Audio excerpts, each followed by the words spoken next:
Yo, what's up? It's your boy Fredro Starr. My tales from the industry. Keeping it 100. Holla.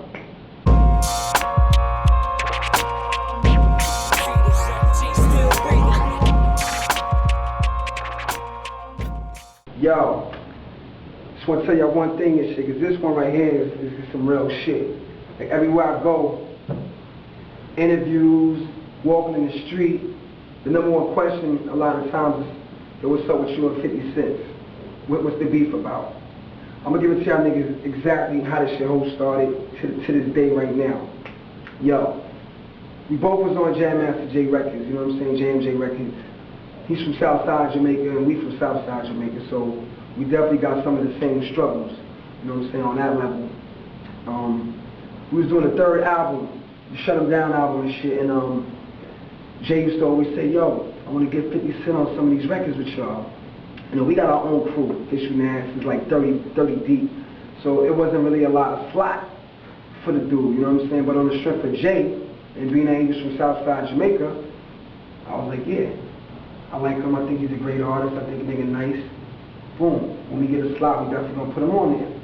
So, Jay would bring him to the studio a lot of times. A lot of times he'd come to the studio by himself. You know what I'm saying, just to fuck with niggas on some cool shit.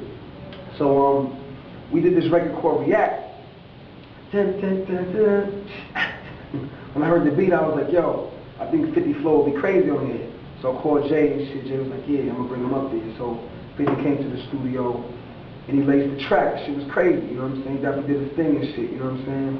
Me, 50, X1, Bonafuco, Still Living, Sticky. We were like 7 dudes on one record. It was kind of crazy. We even did a video for it. It was a hockey video we did for it.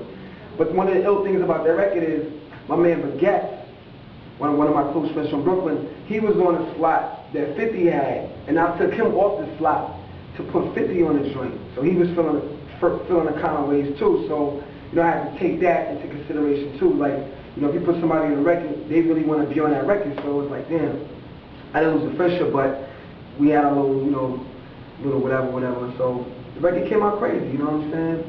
So it was time to go on tour. We was doing the Survival of the Illest tour for Def Jam, Onyx, Def Squad, Red Meth and niggas, Wu-Tang, and DMX, and Ja Rule. This is when Ja Rule was doing ad-libs with DMX and shit. It's crazy. So while we was going on tour, your man Fifth was in the studio in New York with Jay. So he come on the tour with us. So I used to let my man Scar for Life, instead of cutting the record, I used to let my man Scar for Life do the 8 bars where 50 were coming at. So we was rocking probably like 20 cities and shit. Then we get to New York. So I'm like, yo, Scar for Life. Yo, 50 is here today, you know what I'm saying? You gonna let that nigga do his verse today, he gonna shine and shit. I called your man 50, yo nigga, what up? Yo, we at the Power, nigga, come through, woo. He came through and shit, he had his t-shirts, the 50 Cent shirts, his crew and shit. Everything was good. So I tell Scar for Life right before we go on, yo, don't do your verse tonight. You know what I'm saying? We gonna let 50 rock tonight. Scar for Life like, fuck that, man. I've been rocking that shit the whole tour, man. Why? How come I can't do this shit tonight? Because 50, that's not even your verse. Let the man do what he gotta do, you know what I'm saying? So he stormed off. So I'm like, oh man, whatever.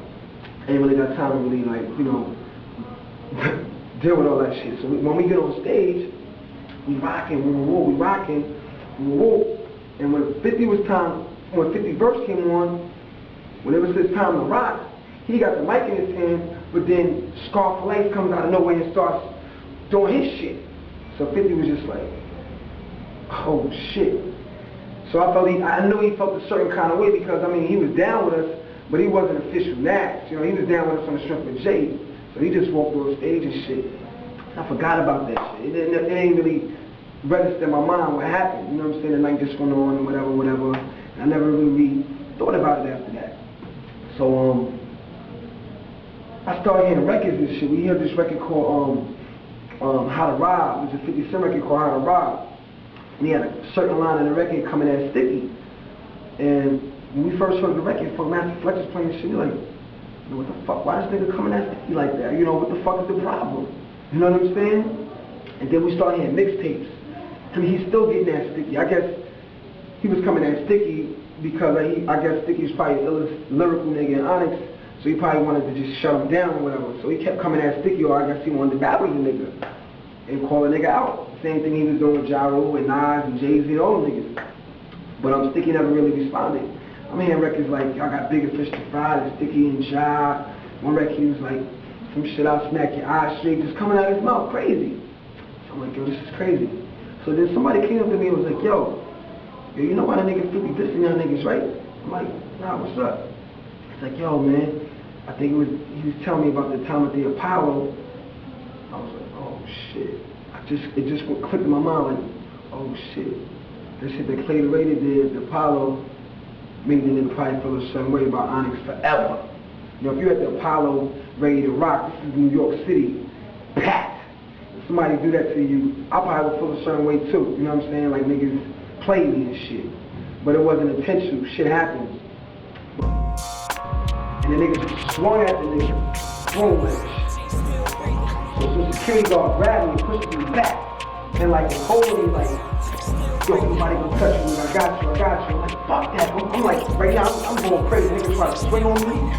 Fuck that. We on this.